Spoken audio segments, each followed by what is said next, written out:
Smart Solutions. Add-on Desire. Good morning students. మనం ఇవాళ discuss చేయబోయే అంశం కరెంట్ అఫైర్స్. నా పేరు వినయ్.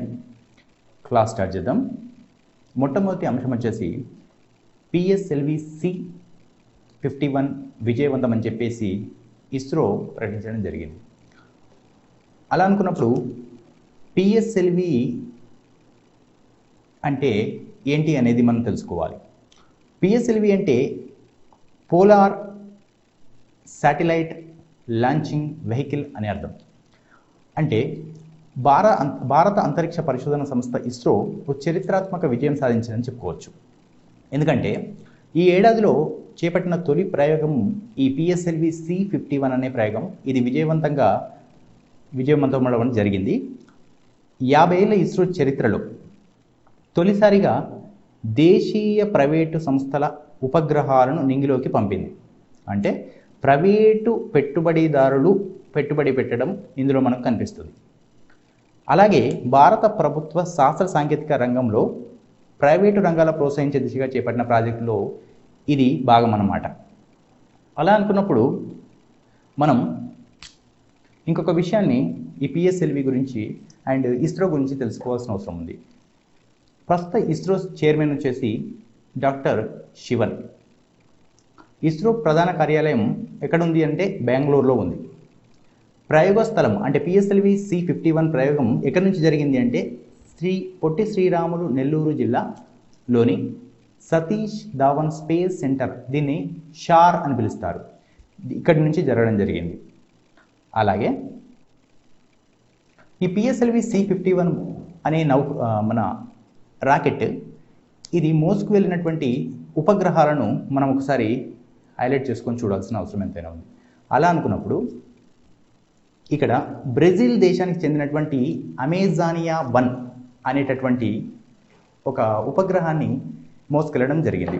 ఈ అమెజానియా 1 అనే దాని బరువు 637 కిలోలు. అలాగే ఇండియాకు సంబంధించిన 5 ఉపగ్రహాలను, అమెరికాకు సంబంధించినటువంటి 13 మైక్రో ఉపగ్రహాలను ఈ PSLV C-51 తీసుకెళ్లడం జరిగింది. అలాగే ఒక విషయాన్ని ఇక్కడ మనము గమనించాలి. భారత ప్రభుత్వం దేశంలో శాస్త్ర సాంకేతిక అభివృద్ధి కోసం 1962వ సంవత్సరం INCOSPAR ఇన్కాస్పర్ అనేది ఇక్కడ మనకు కనిపిస్తుంది. దాన్ని ఒక కమిటీ రూపంలో వేయడం జరిగింది. అది యాక్చువల్గా దీని ఫుల్ ఫామ్ చూస్తే Indian national committee for space research అనేది. దీన్ని ఎవరి ఆధ్వర్యంలో వేయబడింది అంటే విక్రమ్ సారాభాయ్ ఆధ్వర్యంలో వేయబడింది. అయితే యాక్చువల్గా 1962లో దీన్ని స్థాపించినప్పటికీ 1963లో కార్యక్రమాలు ప్రారంభించడం జరిగింది. అయితే ఈ ఇన్కాస్పర్ ఆగస్టు 15, 1969వ సంవత్సరం నుండి దీన్నే మనం ఏమంటున్నామంటే ఇస్రోగా పిలుస్తున్నాం. అయితే మరి ఇస్రో స్థాపించిన తర్వాత దీనికి మొట్టమొదటి చైర్మన్గా ఎవరున్నారు అంటే విక్రమ్ సారాభాయ్నే మొట్టమొదటి చైర్మన్గా నియమించడం జరిగింది. విక్రమ్ సారాభాయ్ అంటే ఇందాక మనం ఈ విక్రమ్ సారాభాయ్ ఆధ్వర్యంలో ఒక కమిటీని చూసాం, ఇదే ఇన్కోస్పా. ఈ కమిటీ అధ్యక్షుడిగా ఉన్న ఈయననే మళ్ళీ ఇస్రోకి కూడా చైర్మన్గా వ్యవహరించడం జరిగింది. అయితే అందుకే ఈ విక్రమ్ సారాభాయ్ని ఫాదర్ ఆఫ్ ఇండియన్ స్పేస్ ప్రోగ్రామ్గా పిలుస్తారు. అలాగే ఈ విక్రమ్ సారాభాయ్ యొక్క పూర్తి పేరు తెలుసుకుంటే విక్రమ్ అంబాలాల్ సారాభాయ్ అనేది ఈయన పూర్తి పేరు. ఇప్పుడు కరెంట్ అఫైర్స్లో రెండో అంశంగా మనకు ప్రాధాన్యంలో ఉన్న అంశము ఏంటంటే కేంద్ర ప్రభుత్వం ద్రవ రూపంలో యూరియా విక్రయానికి అనుమతించింది అని చెప్పేసి ఒక న్యూస్ హైలైట్ అయింది.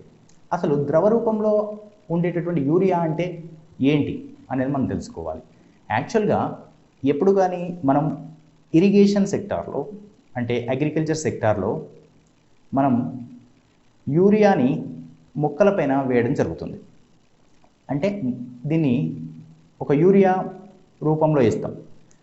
ఇప్పుడు ద్రవరూప యూరియా అని మనం ఇక్కడ చదివాం. అలా అనుకున్నప్పుడు ద్రవ రూపంలో ఉండే యూరియా అంటే లిక్విడ్ ఫార్మేషన్ అన్నమాట. ఇప్పుడు ఈ ద్రవ రూపంలో ఉన్నటువంటి యూరియాని తయారు చేసినటువంటి సంస్థ పేరు ఏంటంటే ఇఫ్కో అనే కంపెనీ తయారు చేసింది. అయితే ఈ ఇఫ్కో కంపెనీ ఈ యూరియాను ఎలా తయారు చేసే ఎంత పరిమాణంలో తయారు చేసింది అంటే 500 మిల్లీ లీటర్ల నానో యూరియా బాటిల్ సైజ్ అన్నట్టు. ఈ బాటిల్ సైజ్ వచ్చి 500 మిల్లీ లీటర్ల నానో యూరియా అన్నమాట. ప్రస్తుతం లెక్కల ప్రకారం 45 కిలోలు అంటే 45 కిలోల యూరియా ఈజ్ ఈక్వల్ టు 500 మిల్లీ లీటర్లతో సమానమైనటువంటి ఈ లిక్విడ్ అన్నమాట. అలా అనుకున్నప్పుడు 45 కిలోల యూరియా ఒక బ్యాగ్ వచ్చేసి ప్రస్తుతం 266 రూపాయలు కేజీ ఉంది. అయితే ఇప్పుడు ఈ ఏడాది దేశవ్యాప్తంగా ₹47,805 కోట్ల యూరియాపై రాయితీగా అంటే సబ్సిడీ కేంద్రం భరిస్తోంది. అయితే ఈ ద్రవరూప యూరియా విక్రయానికి కేంద్రం అనుమతి ఇచ్చింది కదా. అలా అనుకున్నప్పుడు మరి ఏ చట్టం ప్రకారం అనుమతించింది? అయితే ఎరువుల నియంత్రణ చట్టం 1985కి సవరణ చేస్తూ తాజాగా గెజిట్ నోటిఫికేషన్ జారీ చేసింది కేంద్ర ప్రభుత్వం. మనం ఇక్కడ ఇంకొక విషయాన్ని గమనిద్దాం.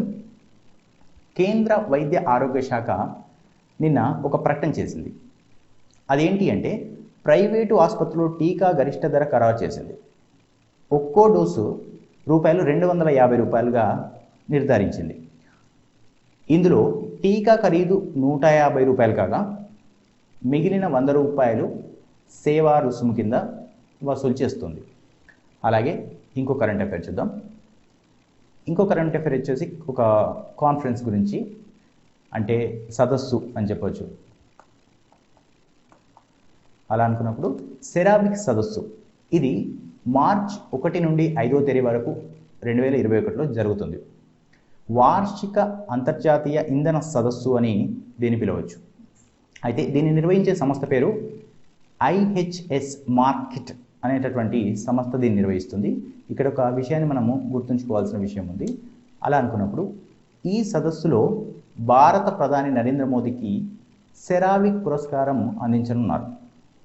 అవార్డు పేరు వచ్చేసి ఏంటి అంటే ప్రపంచ ఇంధన పర్యావరణ నాయకత్వ పురస్కారం అని దీన్ని పేర్కొంటారు. దాని తర్వాత అయితే ఇది ఒక ఇంట్రెస్టింగ్ టాపిక్ అనమాట. ఇప్పుడు మనం చెప్పుకోబోయేది రిపబ్లికన్ పార్టీ సెనేటర్, అంటే అమెరికాకు సంబంధించిన రిపబ్లికన్ పార్టీ సెనేటర్ అలెక్స్ మూ అనేటైన ఒక మాట అన్నాడు. ఏంటంటే అది అమెరికా అప్పుల్లో అగ్రరాజ్యం ఉంది అని పేర్కొన్నారు. అంటే అమెరికా అప్పుల్లో ఉంది, ప్రపంచంలోని ఇతర దేశాల నుండి అమెరికా అప్పులు తీసుకొని నష్టాల్లో ఉంది అని పేర్కొనడం జరిగింది. అలా అనుకున్నప్పుడు మరి ఏ దేశం నుంచి ఎంతెంత అప్పులు తీసుకున్నది అమెరికా అని చెప్పేసి చూసినప్పుడు చైనా నుండి $1,00,000 కోట్ల అంట, బ్రెజిల్ నుండి $25,800 కోట్ల, అలాగే భారతదేశం నుండి $21,600 కోట్ల, అదే మన కరెన్సీలో చెప్పాలంటే 15 లక్షల కోట్లు అన్నమాట. 15 లక్షల కోట్లు ఒక భారతదేశం నుంచి అమెరికా అప్పుగా తీసుకుంది అని చెప్పేసి ఎవరన్నారు? రిపబ్లికన్ పార్టీ సెనేటర్ అయినటువంటి అలెక్స్ మూ పేర్కొనడం జరిగింది. దాని తర్వాత కరెంట్ అఫైర్స్ వచ్చేసి ఇది నేషనల్ కరెంట్ అఫైర్ కిందకి వస్తుంది. అయితే కేంద్ర ఎన్నికల సంఘం ఎన్నికల షెడ్యూల్ను విడుదల చేసింది. ఎన్ని రాష్ట్రాలకు? 4 రాష్ట్రాలకు విడుదల చేసింది. అలాగే ఒక కేంద్ర పాలిత ప్రాంతానికి కలిపి విడుదల చేయడం జరిగింది. అలా అనుకున్నప్పుడు ఆ 4 రాష్ట్రాలు ఒక కేంద్ర పాలిత ప్రాంతాన్ని మనం ఇక్కడ స్క్రీన్లో చూసినట్లయితే అది అస్సాం, పశ్చిమ బెంగాల్, తమిళనాడు, కేరళ అండ్ పుదుచ్చేరి. ఈ పుదుచ్చేరి అనేది కేంద్ర పాలిత ప్రాంతం. అయితే ఈ ఎన్నికలు ఏ రాష్ట్రాలలో ఎన్నెన్ని దశల్లో జరుగుతున్నాయో మనకు తెలిసి ఉండాలి కంపల్సరీగా. అలా అనుకున్నప్పుడు అస్సాంలో 3 దశల్లో జరుగుతున్నాయి, పశ్చిమ బెంగాల్లో 8 దశల్లో, మరియు తమిళనాడులో 1 దశలో ఈ ఎలక్షన్స్ జరుగుతున్నాయి. కేరళలో 1 దశ, పుదుచ్చేరిలో కూడా 1 దశలో జరుగుతున్నాయి. అలా అనుకున్నప్పుడు ఇక్కడ మనము గుర్తుంచుకోవాల్సిన ఇంకొక మేజర్ పాయింట్ ఏంటి అంటే ఇక్కడ ఉన్నటువంటి 4 అసెంబ్లీ స్థానాలు మరియు అంటే రాష్ట్రాల అసెంబ్లీలు, తర్వాత కేంద్రపాలిత ప్రాంతాల అసెంబ్లీలకు సంబంధించిన సంఖ్య మనకు తెలియాలి. అలా అనుకున్నప్పుడు అస్సాంని కనుక తీసుకున్నట్లయితే అస్సాంలో మొత్తం అసెంబ్లీ స్థానాలు 226 అంట. అలాగే పశ్చిమ బెంగాల్లో 294. సరే, ఇందాక చెప్పినట్టు అస్సాంలో 126 అసెంబ్లీ స్థానాలు, పశ్చిమ బెంగాల్లో 294 అసెంబ్లీ స్థానాలు, తమిళనాడులో 234, కేరళలో 140, పుదుచ్చేరి 30 అసెంబ్లీ స్థానాలు ఉన్నాయని చెప్పేసి ఇక్కడ మనకు తెలుస్తుంది. అలాగే ఈ ఎలక్షన్స్ ఎప్పటి నుంచి జరుగుతున్నాయంటే మార్చి 2 అస్సాంలో నామినేషన్తో ఈ ఎలక్షన్ ప్రక్రియ మొదలవుతుంది. దాని తర్వాత ఎలక్షన్ల యొక్క లెక్కింపు మే 2వ తారీఖుతో ముగియనుంది. ఇక్కడ గమనించాల్సిన విషయం మరొకటి ఉంది. భారత ప్రధాన ఎన్నికల కమిషనర్ అయినటువంటి సునీల్ అరోడా ఈయన పేర్కొనడం జరిగింది. భారతదేశంలో ఎలక్షన్ కమిషన్ ఏర్పాటు ఏ సంవత్సరంలో జరిగిందో అనేది మనకు తెలిసి ఉండాలి. అలా అనుకున్నప్పుడు 25 జనవరి 1950లో భారతదేశంలో ఎలక్షన్ కమిషన్ అనేది రావడం జరిగింది. భారతదేశంలో మొట్టమొదటి ఎలక్షన్ కమిషన్ యొక్క చైర్మన్ ఎవరు అంటే సుకుమార్ సేన్. ఈయన 1950 మార్చి 21 నుండి 1958 డిసెంబర్ 19 వరకు పదవిలో ఉన్నారు.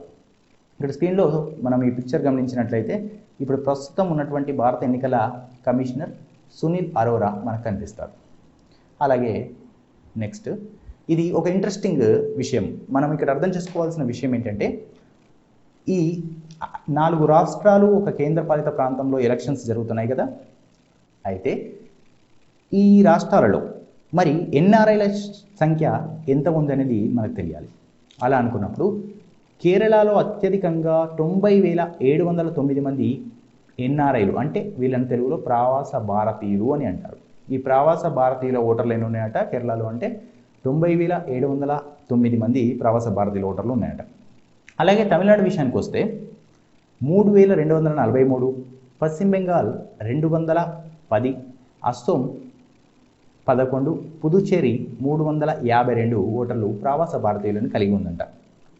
ఇక్కడ ఇంకొక విషయం, వార్తల్లో ఇంపార్టెంట్ విషయంగా నిలిచినటువంటి ఒక టాపిక్ని ఇప్పుడు మనం డిస్కస్ చేయబోతున్నాం. అది కాల్పుల విరమణకు గట్టిగా కట్టుబడదాం. ఏ 2 దేశాలు పేర్కొన్నాయట ఇట్లా ఒక ఉమ్మడి నిర్ణయంగా పేర్కొన్నాయి, అది భారత్ పాకిస్తాన్. అలా అనుకున్నప్పుడు 2 దేశాల మధ్య ఉన్న నియంత్రణ రేఖ ఇస్ నథింగ్ బట్ ఎల్ఓసి అంటారు దీన్ని. ఎల్ఓసి అంటే లైన్ ఆఫ్ కంట్రోల్ అని పేర్కొంటారు. ఇక్కడ స్క్రీన్లో కనుక మనం చూసినట్లయితే ఇక్కడ చూడండి, జమ్మూ కాశ్మీర్ పైన ఈ రెడ్ మార్క్లో ఉన్నటువంటి ఈ ఏరియా, ఇది ఏదైతే ఉందో దీన్ని ఎల్ఓసి అంటారు. LOC is nothing but line of control అని పేర్కొంటారు. అయితే ఈ లైన్ ఆఫ్ కంట్రోల్ సహా అన్ని సెక్టార్లలో కాల్పుల విరమణకు సంబంధించి ఒప్పందాలన్నింటికి గట్టిగా కట్టుబడి ఉండాలని తీర్మానించుకున్నాయట. ఏ 2 దేశాలంట? భారత్, పాక్. అలాగే అసలు మరి ఈ ఒప్పందం యొక్క లక్ష్యం ఏంటి అనుకున్నప్పుడు సరిహద్దులో కాల్పులకు స్వస్తి పలికి శాంతి నెలకొల్పాలని భారత్ పాక్ డీజీఎంఓల నిర్ణయం అని ఇక్కడ చూస్తున్నాం. మరి డీజీఎంఓ అంటే ఎవరు అనేది ఇప్పుడు చూడబోతున్నాం. డీజీఎంఓ అంటే సైనిక కార్యకలాపాల డైరెక్టర్ జనరల్.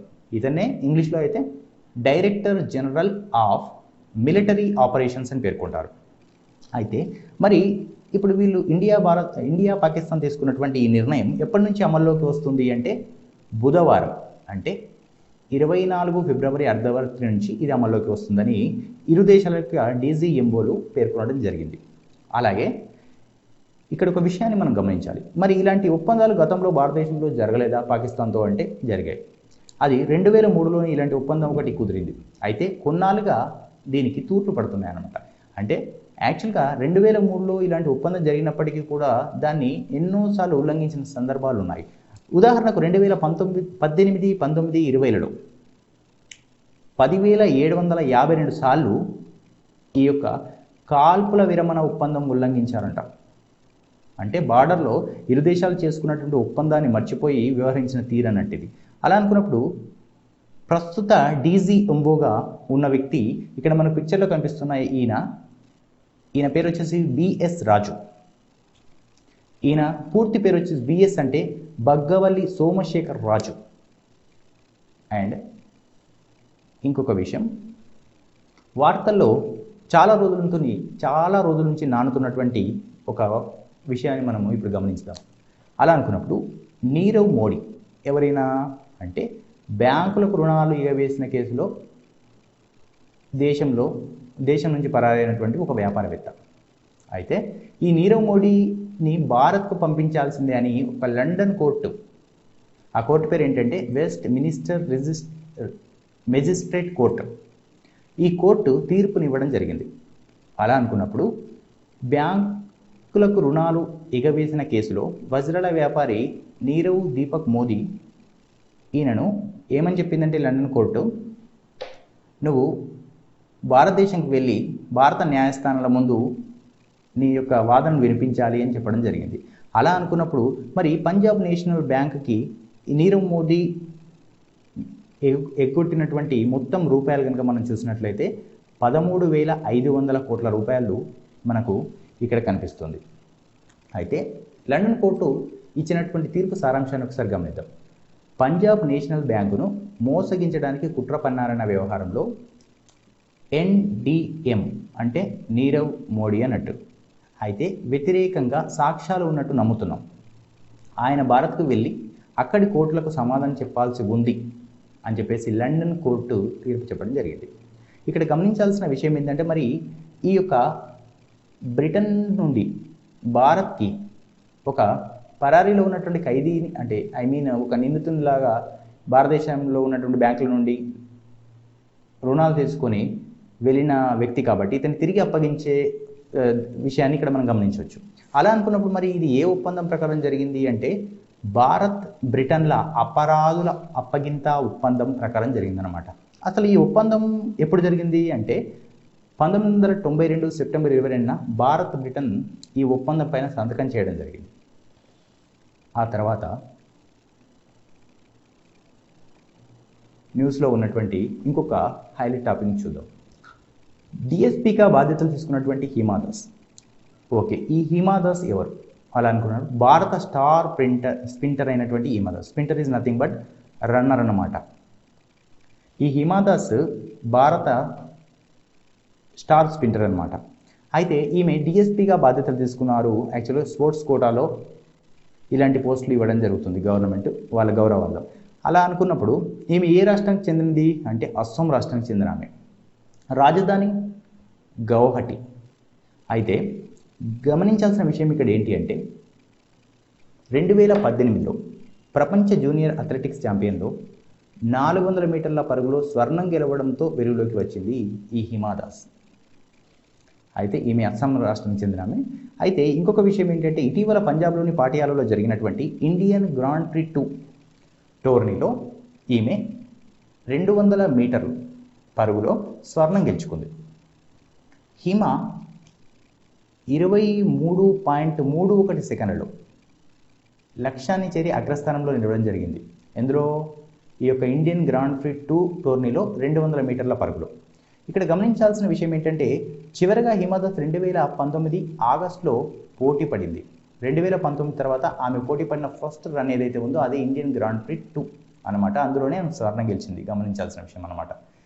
ఆ తర్వాత అంటే 2019 తర్వాత ఆమె గాయం కారణంగా కొద్ది రోజులు ఆటకు దూరమైంది. ఆ తర్వాత కరోనా మహమ్మారి వల్ల ఇక్కడ కూడా ఇలాంటి స్పోర్ట్స్ అనేవి జరగలేదు కాబట్టి పార్టిసిపేట్ చేయలేదు.